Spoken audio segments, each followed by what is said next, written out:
Bienvenidas y bienvenidos a Gente de Opiniones. Es un gusto, es un placer que nos acompañe en esta cintura de la semana. Hoy es miércoles 11 de abril de 2018. Como ustedes saben, el caso del encarcelamiento del expresidente Lula da Silva ha causado en todo el mundo atención, ha sido motivo de movilizaciones y hoy vamos a estar analizando con una abogada y un abogado este caso de Lula da Silva para entender un poco, para tratar de comprender cómo es que se ha llevado a este juicio al expresidente de Brasil. Para ello nos acompaña la abogada constitucionalista Lidia Castillo Amaya, quien es doctora en Derecho Público. Bienvenida, buenas noches. Muchas gracias.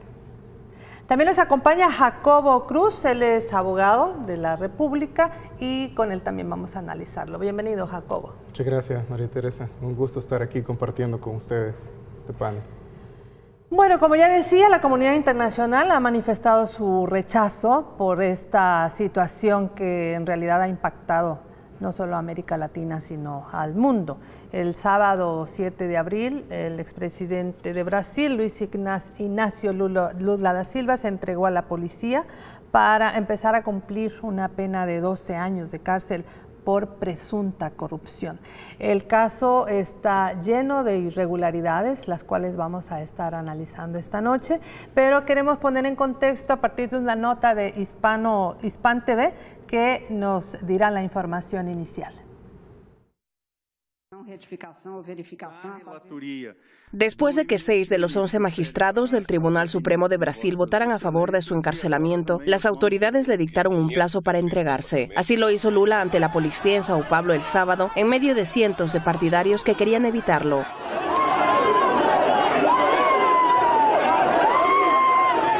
El expresidente fue trasladado de Sao Paulo a Curitiba en avioneta. Desde allí, con helicóptero, ingresó en prisión. La policía tuvo que esforzarse para controlar a las masas de partidarios del líder.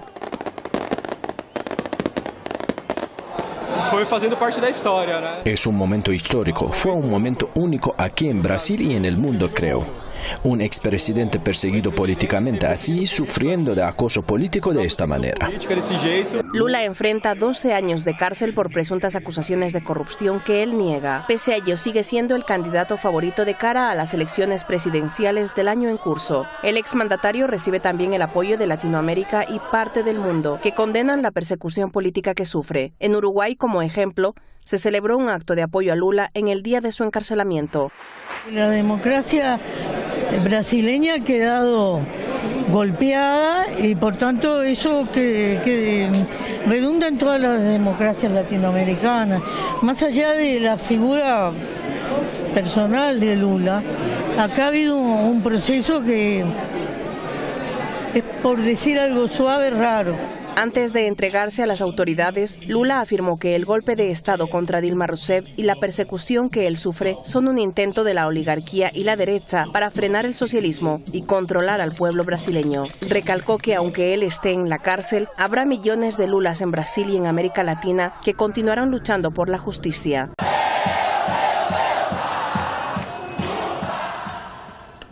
Bueno, ya decía la nota, por un estrecho margen de un voto de 6 ministros del Supremo Tribunal Federal de Brasil que rechazaron un recurso de habeas corpus. Pero vamos a entender, yo quisiera que la doctora Lidia Castillo, quien además ella estuvo 3 años viviendo en Brasil haciendo un postdoctorado, así que conoce muy bien el contexto de este país del sur. Quisiera que nos explicara, Lidia, qué implica este fallo del Supremo Tribunal Federal de Brasil. Usted como experta en temas constitucionalistas, quisiera que de manera algo sencilla nos pudiera explicar, pero también técnicamente esta situación. Sí, muchas gracias. Por explicar que al momento, después de que se dieron todos los procesos, el proceso penal en contra del expresidente Lula, que fue iniciado por el juez Moro, con base a digamos así, una investigación que fue llamada Lavallato, Lavadora, así era el nombre. Se llevó a cabo la aprehensión y se le siguió todo un juicio en que existieron algunas irregularidades. Finalmente el juez Moro lo condenó y luego se apeló al Tribunal Federal Regional. Contra la defensa de Lula se buscó esta apelación. Sin embargo, en apelación el tribunal nuevamente condenó, solo que no solamente lo condenó, no reafirmó la sentencia del juez Moro, sino que también a la vez aumentó la pena de prisión de 9 años y medio a 12 años. Ante esta situación, la defensa del expresidente Lula procedió a solicitar un habeas corpus ante el Tribunal Supremo Federal de Brasil, y fue así que esta semana se diligenció y tuvimos la respuesta que fue de 6 votos en contra de que se le otorgase el habeas corpus, contra 5 votos de que se le proveyese el habeas corpus a favor y que no fuera encarcelado inmediatamente, como así lo solicitaba el juez Moro. Yo quisiera que nos explicaras en qué consiste un habeas corpus y por qué en este caso se rechazó esta solicitud. Sí, el habeas corpus es un recurso al cual data desde muchos siglos, es uno de los recursos, digamos así, tradicionales en la defensa de los derechos humanos, y como lo establece nuestra Constitución en el artículo 11, pues es un recurso cualquier individuo puede solicitar que se atente contra su dignidad física, y puede solicitar que se le cese esa, digamos así, detención ilegal que está siendo, digamos así, sufrida por esta persona. La idea es que ha habido, digamos así, una restricción ilegal de la libertad y por lo tanto la persona debe ser inmediatamente liberada o presentada ante las autoridades. Si tuviéramos que poner, digamos, en el proceso, este proceso judicial que lleva ya varios meses, ¿cuáles vendrían siendo como estos momentos claves, estos momentos cruciales para entender el caso, el proceso que le sigue al expresidente? Sí, precisamente. Lo que sucede y de lo que se ha hablado es que este caso se ha dado con una celeridad y con una, digamos, una campaña mediática que ha sido, por decirle así, le ha dado una connotación que sale de la estricta esfera jurídica. Por lo tanto, esto nos lleva a pensar que han habido interferencias, digamos así, sobre todos estos, sobre el sistema judicial, especialmente sobre los jueces que han tenido que ver sobre las causas, porque han habido varios, como lo dijimos, ha sido el juez Moro, también estuvo el Tribunal de Apelación y en este caso el Tribunal Supremo. Y ya luego tal vez mi colega Jacobo Cruz les podrá explicar sobre algunas de estas presiones externas que surgieron durante el proceso, pero internamente también se dieron algunos elementos, por ejemplo, la forma en la que se recogió la prueba. De hecho, la misma estructura del proceso penal en Brasil, en este caso, es un proceso en el cual hay una, digamos, una falta de diferencia entre el juez y el acusador. Es decir, que allá ha habido, en este caso el juez Moro ha sido, digamos, la figura que representa de mejor manera cómo un juez se puede convertir en un juez inquisitorial, ¿no? Llevando a cabo, solicitando él las pruebas, recogiéndolas, siendo él, en este caso, habiendo él mismo hecho públicos, a pesar de la confidencialidad de algunos aspectos de este juicio, utilizó pruebas y las hizo, digamos así, públicas de una manera, creando todo un ambiente mediático que realmente en otras jurisdicciones no hubiera sido aceptable. Es decir, el juez Moro no se comportó con la imparcialidad que debía haber mostrado en este caso. Y es que él no solamente recogió pruebas de manera, digamos, utilizando algunas artimañas, como algunos han dicho, como por ejemplo el ofrecer algunos de los testimonios a testigos criteriados, es decir, ofreciendo lo que en Brasil se llama las delaciones premiadas, es decir, ofreciendo algunos beneficios a personas para que atestiguasen en contra del expresidente Lula.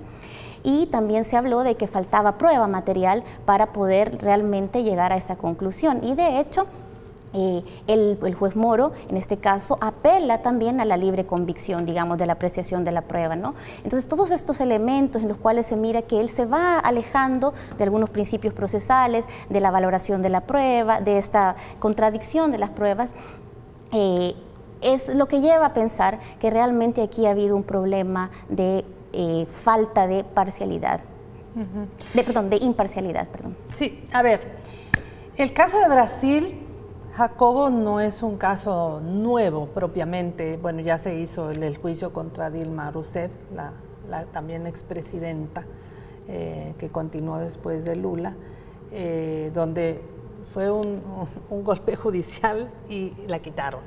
Estos testigos criteriados que menciona la doctora, y además que la popularidad de Lula ha crecido muchísimo para candidato a la presidencia de ese país. Yo quisiera que nos hablaras, Jacobo, de estas presiones, esto que ya mencionaba Livia, también todo un tema muy mediático, ¿verdad?, dentro y fuera de Brasil. Que nos dieras algunos elementos.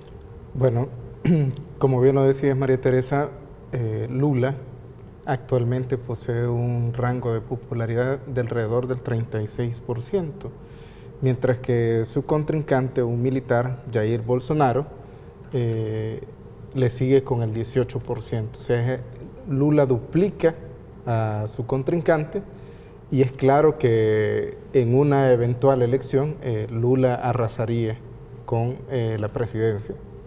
Ahora, uno de estos factores, antes de entrar a explicar un poco las falencias que ha tenido el proceso, es importante ver por qué Lula tiene este 36% de aceptación, pese a que ya había sido presidente de la República. Y es que durante su mandato, allá entre 2003 y 2010, Lula logró sacar a 30 millones de la pobreza, 30 millones de personas. El Salvador es un país de alrededor 7 millones. Se pueden imaginar, es casi el cuádruple de personas que Lula logró sacar de la pobreza.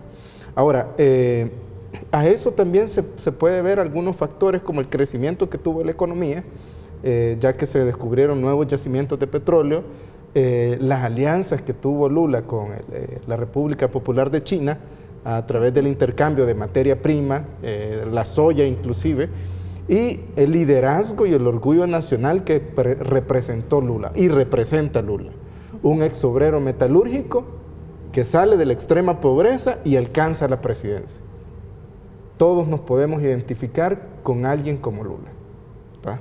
Todos admiramos esa historia de un ex obrero que alcanza la presidencia. Además, conmovedor todo eso sí es multitudinario, ¿no? Como otras concentraciones que las llaman multitudinarias. Realmente ahí el pueblo se volcó. Hay un campamento en este momento afuera todavía. Hoy el día de ayer se hablaba de que 9 gobernadores del estado, 3 senadores, liderazgos del Partido de los Trabajadores, a quienes se les ha prohibido además ir a ver a Lula, están dentro de este campamento, digamos, que se ha montado en Brasil, ¿no? Claro, no, Lula sigue siendo uno de los expresidentes más queridos de toda Latinoamérica, y se le tiene un enorme cariño por toda la obra que él ha hecho, y que lastimosamente pues se está ahora destruyendo. Ahora, él decía que no su pecado, sino que ¿cómo decía? Su crimen había sido dar de comer los 3 tiempos. Claro, porque ya entrando un poco con la pregunta, hay varias situaciones o irregularidades que se han dado alrededor del caso. Por ejemplo, y yo creo que esta es una figura que se ha utilizado en algunos juicios, acá especialmente en el caso, por ejemplo, del expresidente Mauricio Funes, la figura del testigo criteriado. ¿Quién es el testigo criteriado sobre el cual el juez Moro ha basado casi toda, o más bien dicho toda su sentencia? Es Leo Piñeiro, que es prácticamente el expresidente de la empresa que estaba siendo acusada de corrupción y a quien le bajaron la condena de prisión de 8 a 5 años. Esa es, además, como bien lo decía la doctora Castillo, además de la íntima convicción que dice el juez que tenía de que en realidad Lula era culpable. No hay en realidad un hecho material que se pueda demostrar que efectivamente el departamento por el cual lo estaban vinculando, en realidad haya sido, bueno, más bien dicho, ni siquiera es de Lula.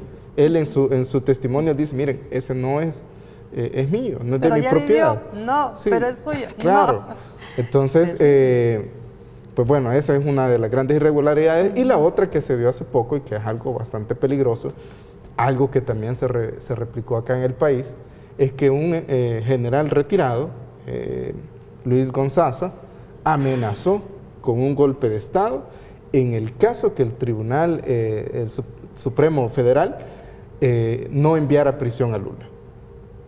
Hay presiones externas. Sí, se puso muy duro eso. Para que a toda costa Lula esté bajo prisión.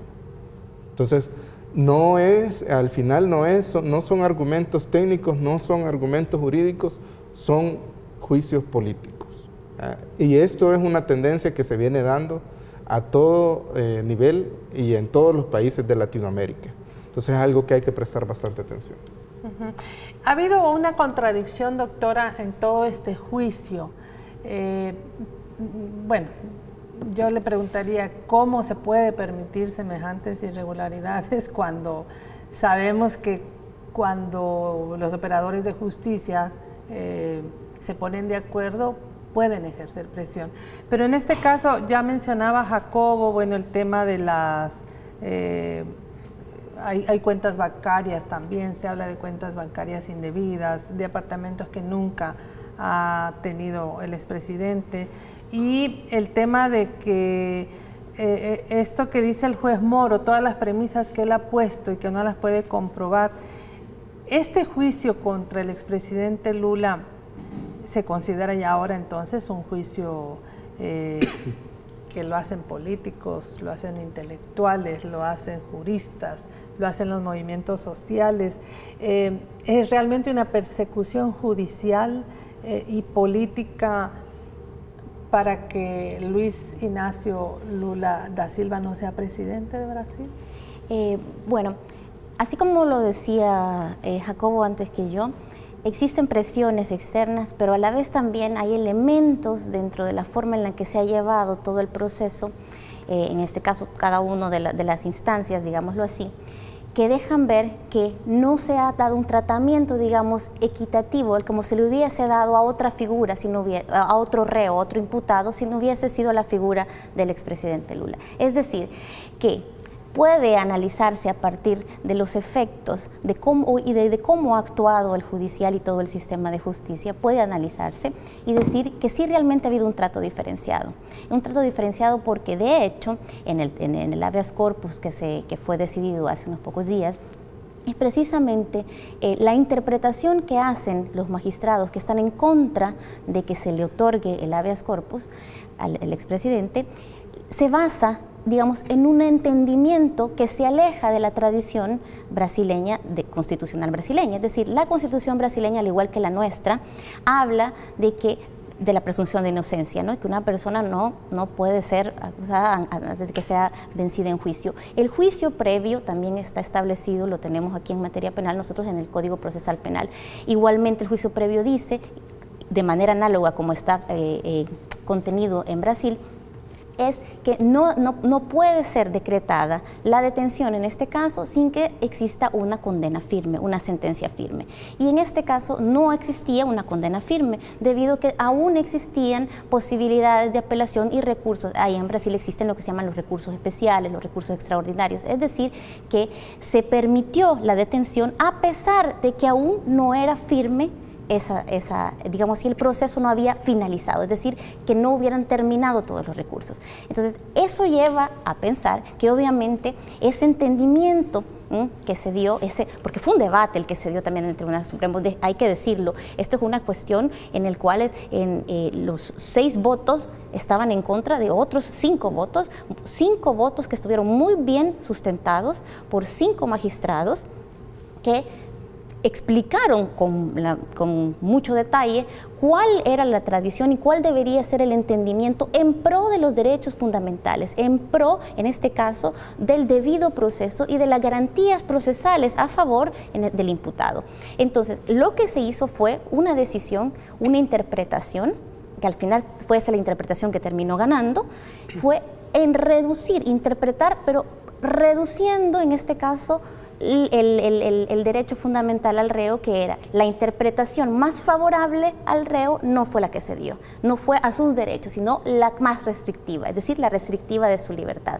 Esto, pues, es la defensa del presidente Lula también llevará a todos estos irregularidades y estos entendimientos a la Comisión de Derechos Humanos. De hecho, en la apelación que se llevó a cabo de la sentencia del juez Moro, que se llevó a cabo ante el Tribunal Federal Regional, también estuvo ahí, por ejemplo, un enviado, un observador de la Comisión de Derechos Humanos de la ONU, el abogado Jeffrey Robertson, y él estuvo presente y dio luego sus, digamos así, sus apreciaciones, y dijo que también en aquella ocasión, en la sustanciación de esa apelación, también él comentaba de que vio irregularidades, la forma, la celeridad en la que se dio, la falta de argumentación, la falta de tratamiento de la prueba en ese procedimiento. Por lo tanto, podemos ver que en varias instancias, inicia en la instancia principal, en la instancia criminal, en la instancia penal del juez Moro, sigue en la etapa de apelación e incluso en el habeas corpus. Tenemos que todo un sistema de justicia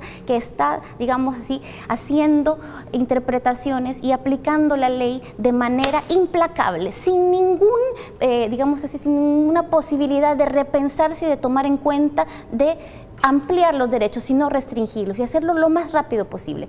Esto es lo que, digámoslo así, también a un nivel técnico, jurídico y dogmático podemos entender que está existiendo un tipo de judicialización de la política o incluso politización, en este caso, de todo el sistema judicial. Bueno, me voy a quedar en ese punto, vamos a ir al primer corte y justo al regresar queremos hablar de esto, de la judicialización de la política y de la politización del órgano judicial en el caso de Brasil, que también se extiende a otros países del continente.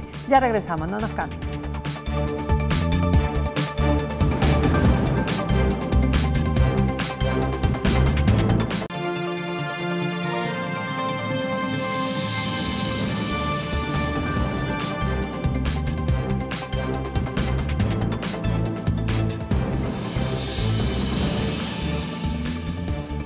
Bueno, estamos analizando el caso de Lula. Él en parte de su discurso decía: yo soñé que era posible gobernar incluyendo a millones de pobres, que un metalúrgico sin título llevara a los negros a la universidad. Cometí el crimen de poner pobres en las universidades, pobres comiendo carne y viajando en avión. Por ese crimen me acusan. Fue parte del discurso que diera Lula, lo vamos a estar recordando.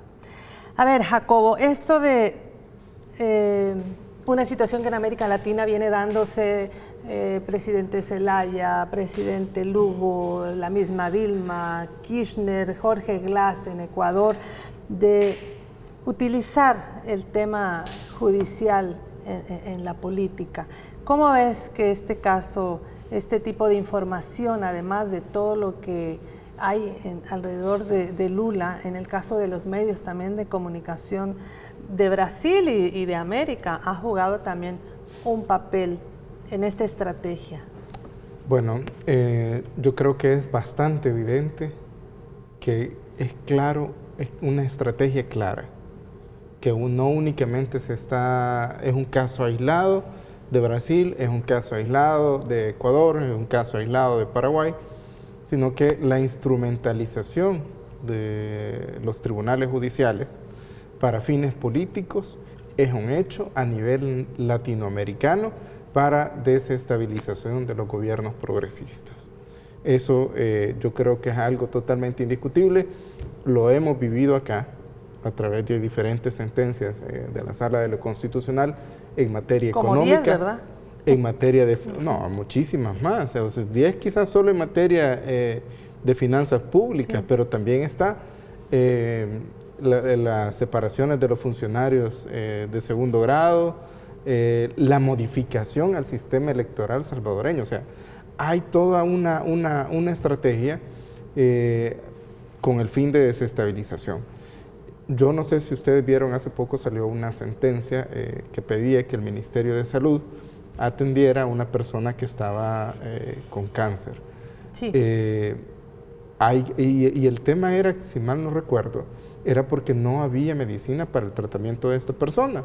Pero años atrás fue la misma sala la que dijo que el Ministerio de Salud no podía efectuar compras directas de medicamentos. Entonces, ¿qué es lo que pasa? Que al final se hace un proceso engorroso y en todo eso se puede quedar sin medicina. O sea, hay una contradicción. Ahora, ¿cuál es la finalidad, por ejemplo, en el caso de Lula o de Brasil? Brasil es uno de los territorios con las mayores reservas de petróleo en el mundo.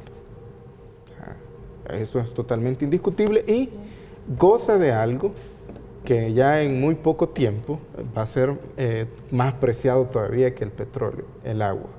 O sea, Brasil tiene una cantidad de agua bastante impresionante que definitivamente en unos quizás 20, 30 años va a ser determinante en muchas cosas, ¿verdad? Además del resto de recursos naturales que puede tener Brasil.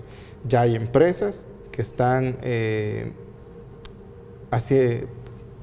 explotando parte del Amazonas y así de otros recursos naturales que tiene Brasil.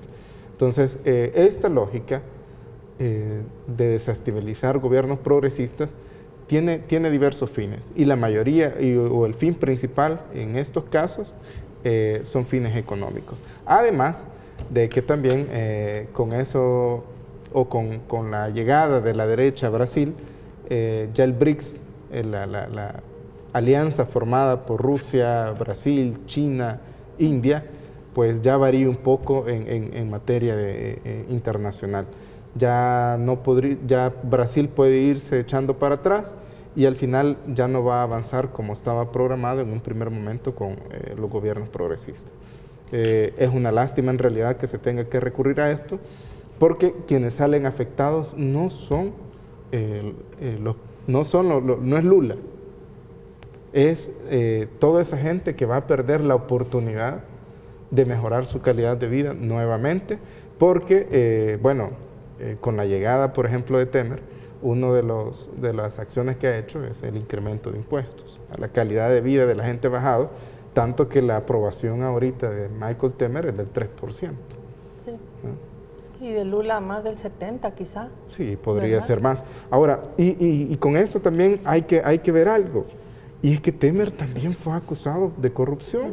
O sea, y los hechos que cometió Temer fueron más graves todavía de lo que acusan a Lula y de lo que acusaron a Dilma. O sea, pero ¿cuál fue la clave ahí? A Temer lo defendió el Parlamento.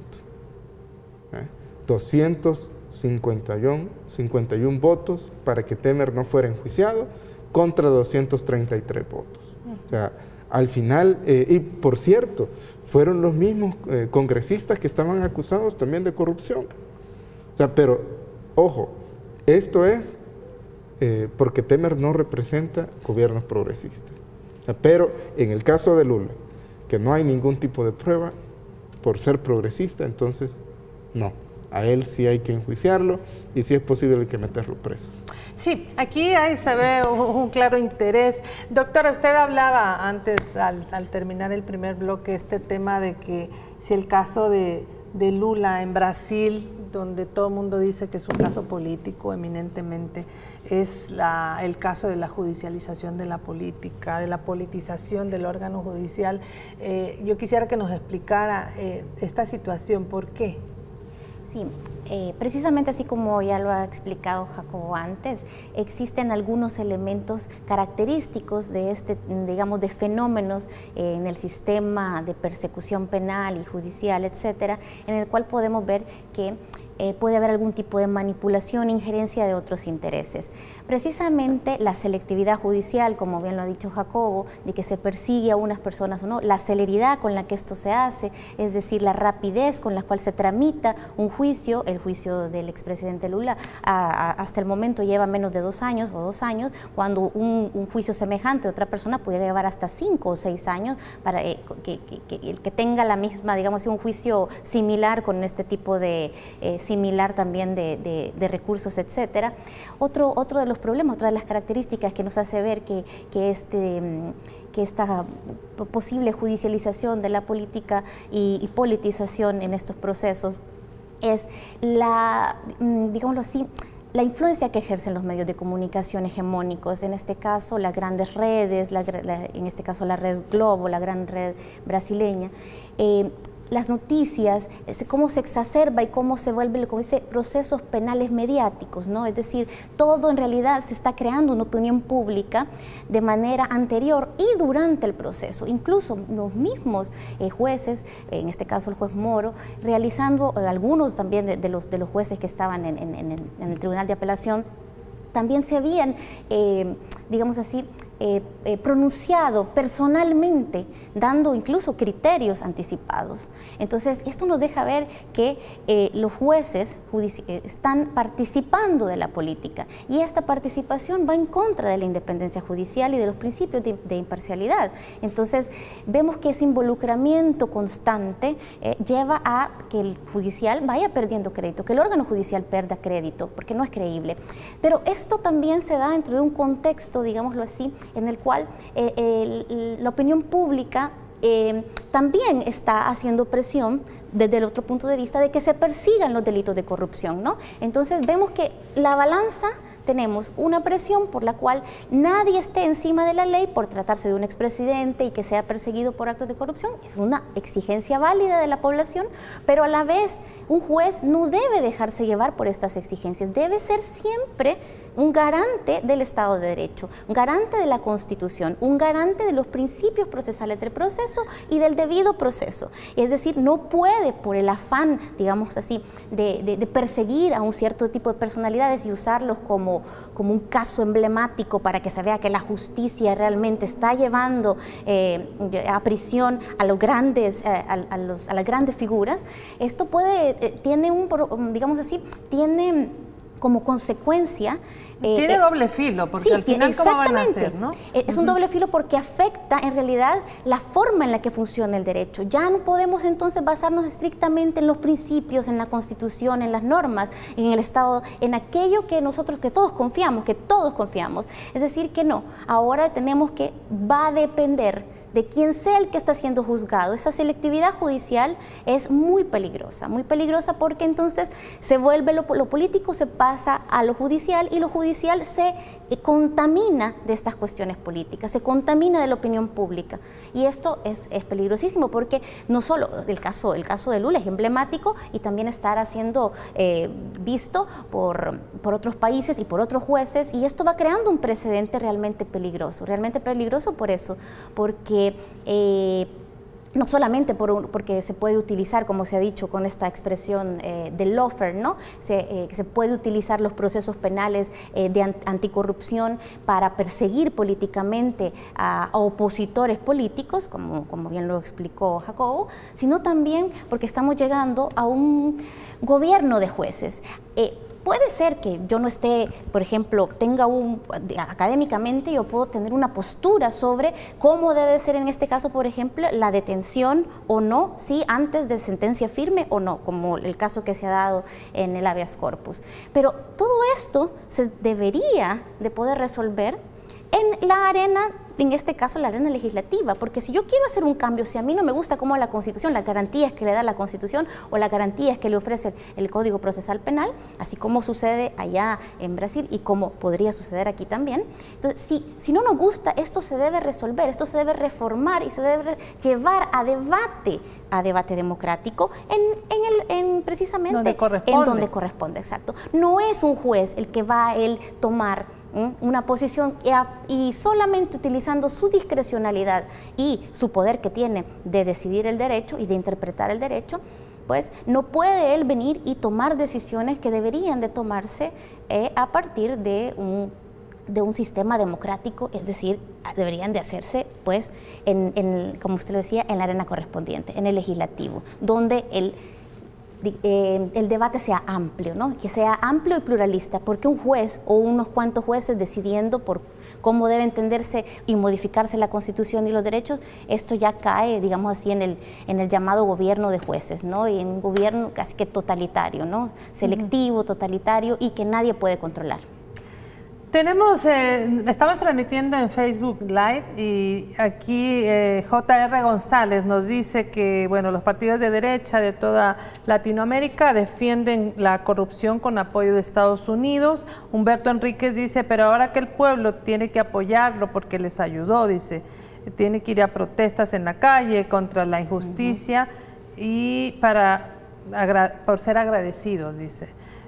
Saludan, eso doctora, pero aquí está en chino quien escribe, y Susi Bonilla y toda la audiencia que está en este momento en Gente Ve, que no solamente es aquí en el país, es también en Canadá, Estados Unidos y Europa. A ver, ¿cuál sería, digamos, Jacobo, en este marco, las próximas acciones de defensa o las opciones de defensa que podría tener Lula según el desarrollo de este caso?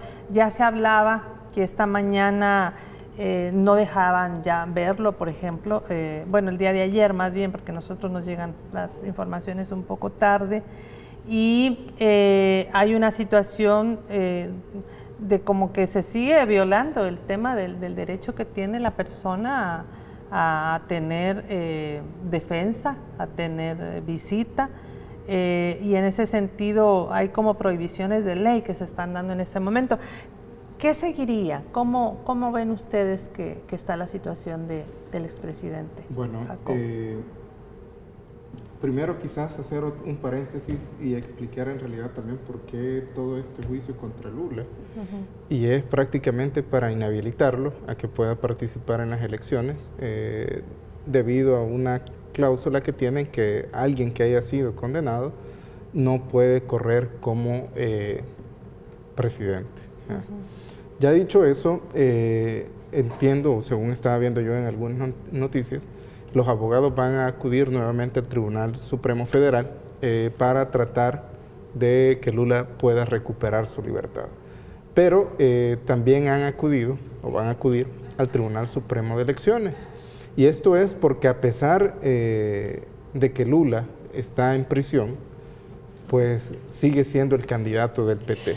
Entonces, la legislación electoral brasileña no contempla si alguien que está en prisión puede o no puede ser candidato o si no puede ser campaña. Y la campaña inicia el 12 de agosto de este año. Entonces, prácticamente el Tribunal Supremo de Elecciones tiene alrededor entre 20 y 25 días para pronunciarse sobre la forma o el mecanismo en que Lula podría hacer campaña.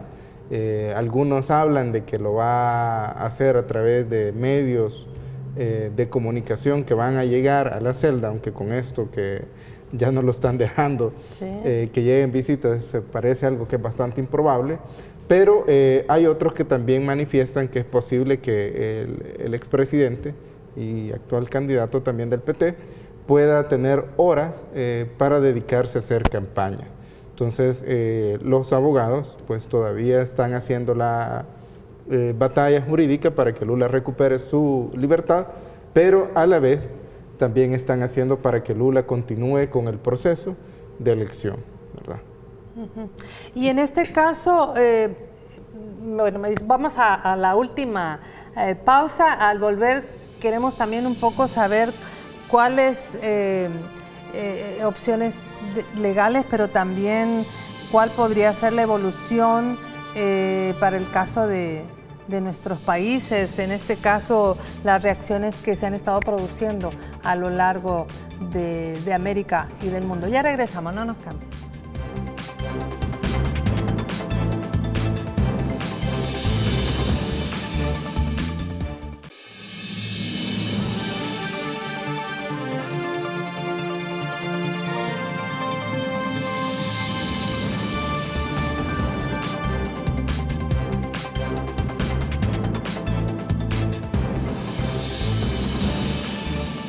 Bueno, una serie de acciones que se están llevando a cabo en apoyo al expresidente Lula. Por ejemplo, se decía que el día de hoy estarían juristas de renombre en el campamento de Lula para discutir justamente las irregularidades que se han dado en el proceso, que han culminado con la prisión política del expresidente Lula. Y bueno, además de otra serie de manifestaciones también culturales, teatrales, samba, etcétera. Doctora, pero en torno a estos juristas de talla internacional, que como usted me imagino que debe ser interesante este análisis, ¿qué se podría esperar o prever con estas participaciones? Sí, bueno, en Brasil mismo ya la comunidad jurídica está dividida, digámoslo, sino es un reflejo de cómo también está dividida la sociedad brasileña. Está dividida la comunidad jurídica y la mayoría de los digamos, de renombre, constitucionalistas de renombre, algunos se han pronunciado apuntando claramente las irregularidades en estas diferentes etapas que hemos comentado del proceso. Y tenemos, por ejemplo, a nivel internacional al gran constitucionalista Luigi Ferrajoli, ¿no?, que es del neoconstitucionalismo, que lo seguimos acá mucho en el país y muy conocido. También él se ha pronunciado muy crítico y, digámoslo así, expresándose de una manera bastante negativa y sobre todo con muy poca, digamos, fe en la credibilidad del órgano judicial después de todo lo que ha sucedido.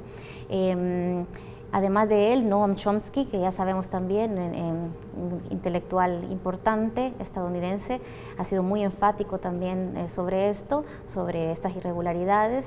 También Boaventura de Sousa Santos es un cientista, un sociólogo, perdón, portugués, también se ha pronunciado y ha sido muy duro en sus críticas. Y bueno, y como lo hemos visto, ya la defensa de presidente Lula ha llevado el caso a la Comisión de Derechos Humanos de la ONU, donde se espera que todavía que se pronuncie, pero esto ha trascendido digamos así, incluso la región latinoamericana, ¿no? Y dentro de Brasil, por supuesto, existen muchos teóricos del derecho, constitucionalistas, profesores de derecho penal, más de 100 que se pronuncian diariamente sobre diferentes aspectos técnicos, dogmáticos, en los cuales ha habido irregularidades. Por lo tanto, esto no es, digamos así, una cosa dada, una cosa de que porque se trata de un expresidente corrupto, esté bien que se le haya llevado a prisión de la manera en la que se dio, ¿no? Es decir, esto merece un análisis muchísimo más profundo y que por lo tanto tenemos que seguir este debate es importante, la crítica hacia el rol que debe tener el órgano judicial, pero sobre todo las altas cortes, ¿no? Esto es muy importante porque podemos tener en otros países reacciones en el cual los jueces tengan la tendencia a comportarse de esta manera, ¿no?, teniendo como precedentes estos comportamientos judiciales, esta persecución del delito, este tipo de forma de tratamiento que se le da selectivo. Esto puede ser, digamos así, repetido, ¿no? Puede ser, no puedo decir qué palabras decirlo, pero podría convertirse en una tendencia latinoamericana, y esto es preocupante. El mismo New York Times, podíamos leer porque ha habido de todo, aseguraba que quienes han condenado a Lula es una banda de ladrones, mandaderos de los poderosos de Brasil, decía este rotativo. Ahora que lo han convertido en víctima, el candidato que represente a Lula en las próximas elecciones será el presidente de Brasil y seguro indultará a Lula.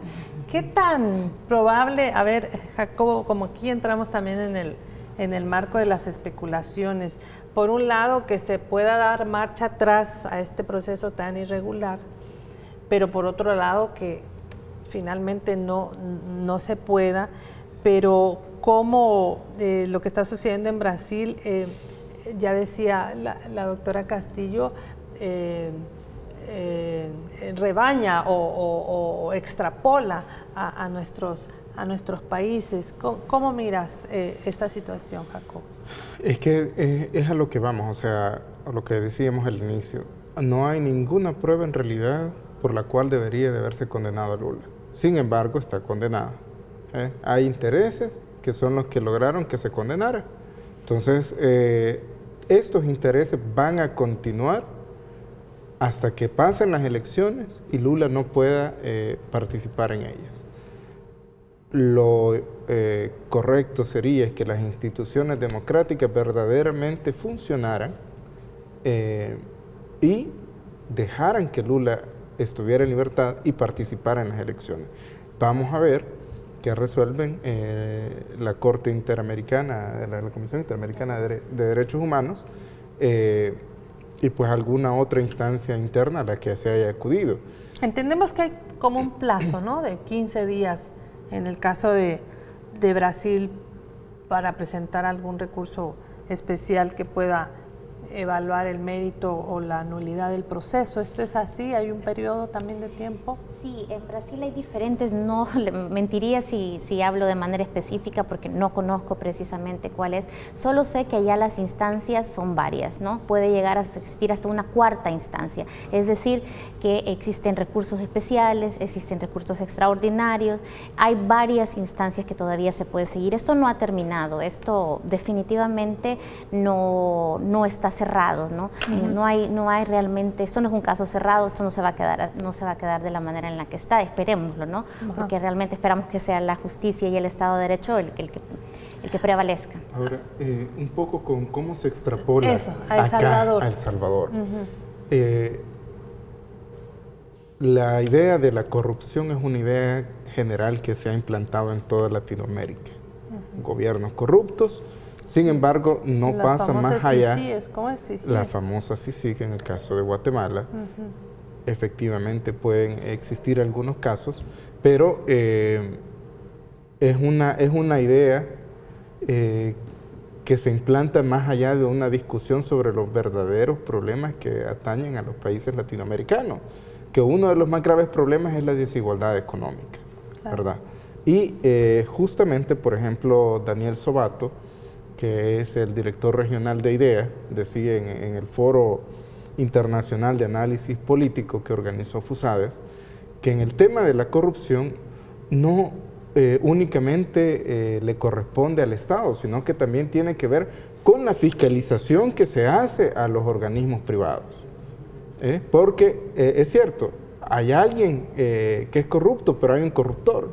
Entonces, entre mejores mecanismos existan para fiscalizar a todos estos entes privados que pueden tener interés de corromper a los funcionarios, pues menos corrupción también va a existir en los gobiernos. No obstante, a mi criterio, el tema de la corrupción sí es importante, pero no tanto como los otros temas, como el caso de la desigualdad económica que existe, ¿verdad? Es uno de los principales temas que yo creo que a nivel latinoamericano debería discutirse, en lugar de estar pues tratando estos temas que al final no carecen de contenido. Doctora, en el plano jurídico, que es su materia, derecho constitucional, ¿podemos ver luces en el caso de Lula si realmente hubiera voluntad política? Sí, realmente es posible, no solo no por voluntad política, sino que pueden haber diferentes entendimientos. De hecho, todavía el Tribunal Supremo Federal de Brasil puede, en otros casos, en casos de como por ejemplo similares, aquí estoy haciendo un símil porque allá existen otro tipo de recursos de control de constitucionalidad que no son como los que tenemos acá, pero haciendo un símil allá podrían haber una declaratoria de inconstitucionalidad que está pendiente por resolverse, que pudiera cambiar la orientación de la interpretación que se tuvo respecto al habeas corpus que se acaba de decidir hace poco. Entonces, sobre eso existe todavía posibilidad de que jurídicamente hay un entendimiento diferente, una interpretación diferente y que se pueda, digamos así, tomar una decisión que deje en libertad al expresidente Lula. Esto podría suceder. Estamos todavía, como yo le decía, en una etapa de espera, hay todavía recursos pendientes y el contexto jurídico en general debe todavía resolver estos asuntos. No son asuntos que están totalmente resueltos, ni a nivel jurídico, ni a nivel constitucional, ni tampoco a nivel académico, muchísimo menos, ¿no? Queda mucho por debatir. Entonces, esto nos da una gran lección también a estos países como el nuestro, porque precisamente el afán de la persecución de exfuncionarios por crímenes, en este caso, de corrupción y por, como ya lo decía Jacobo, las presiones internacionales porque sean perseguidos este tipo de delitos, lleva a, digamos así, a que el público, las personas, en este afán, ¿no? Incluso también la Fiscalía y todos los actores que son parte de estos procesos, la tendencia a tener una ansia porque se cumpla, ¿no? Por ver en prisión, como si fuese la prisión, un punitivismo, digámoslo así, existe como una ansia de punitivismo más allá de realmente las garantías que están en nuestra Constitución. Por lo tanto, tenemos que aprender a controlarnos, tenemos que aprender a ver el derecho como una manera civilizada, ¿no? Son conquistas que el derecho constitucional viene de la presunción de inocencia, son conquistas que vienen desde hace 300, 500 años, algunas de ellas, y no debemos retroceder en esos estadios solamente por el afán de punir, ¿no? De castigar a determinados individuos. Debemos ser muy, digámoslo así, cautelosos en la manera en la que le exigimos también al órgano judicial, al sistema de justicia, porque eso puede causar una intervención, ¿no? En la forma en lo que los jueces, al tratar de, digámoslo así, quedar bien con el público, ¿no? De verse a ellos como héroes, este heroísmo de yo ser el que brindo justicia, puedo estar pasando sobre el derecho y el Estado de Derecho solamente por un afán de ser popular, ¿no? Y esto realmente nos caemos de nuevo en el problema de una politización. El juez no está ahí para ser popular, están los políticos para ser populares, pero no ellos. Está para impartir justicia. Exactamente. ¿Verdad? El juez. Bueno, se nos acabó el tiempo. Es interesante este tema de cómo llevar esta materia de derecho con profesionalismo, con imparcialidad y sobre todo con respeto a la garantía de las personas, cualquiera que sea, ¿no? Claro. Bueno, gracias, doctora. Gracias a usted. Gracias, Jacobo. Gracias. Gracias a usted. Si usted llegó tarde, quiere volver a ver el programa mañana a las 7 de la mañana en retransmisión, a las 7 de la noche le invitamos a una nueva entrevista y recuerde que también estamos en redes sociales, en Facebook Live y puede también bajarla para volverla a ver. Gracias por su sintonía. Hasta el día de mañana.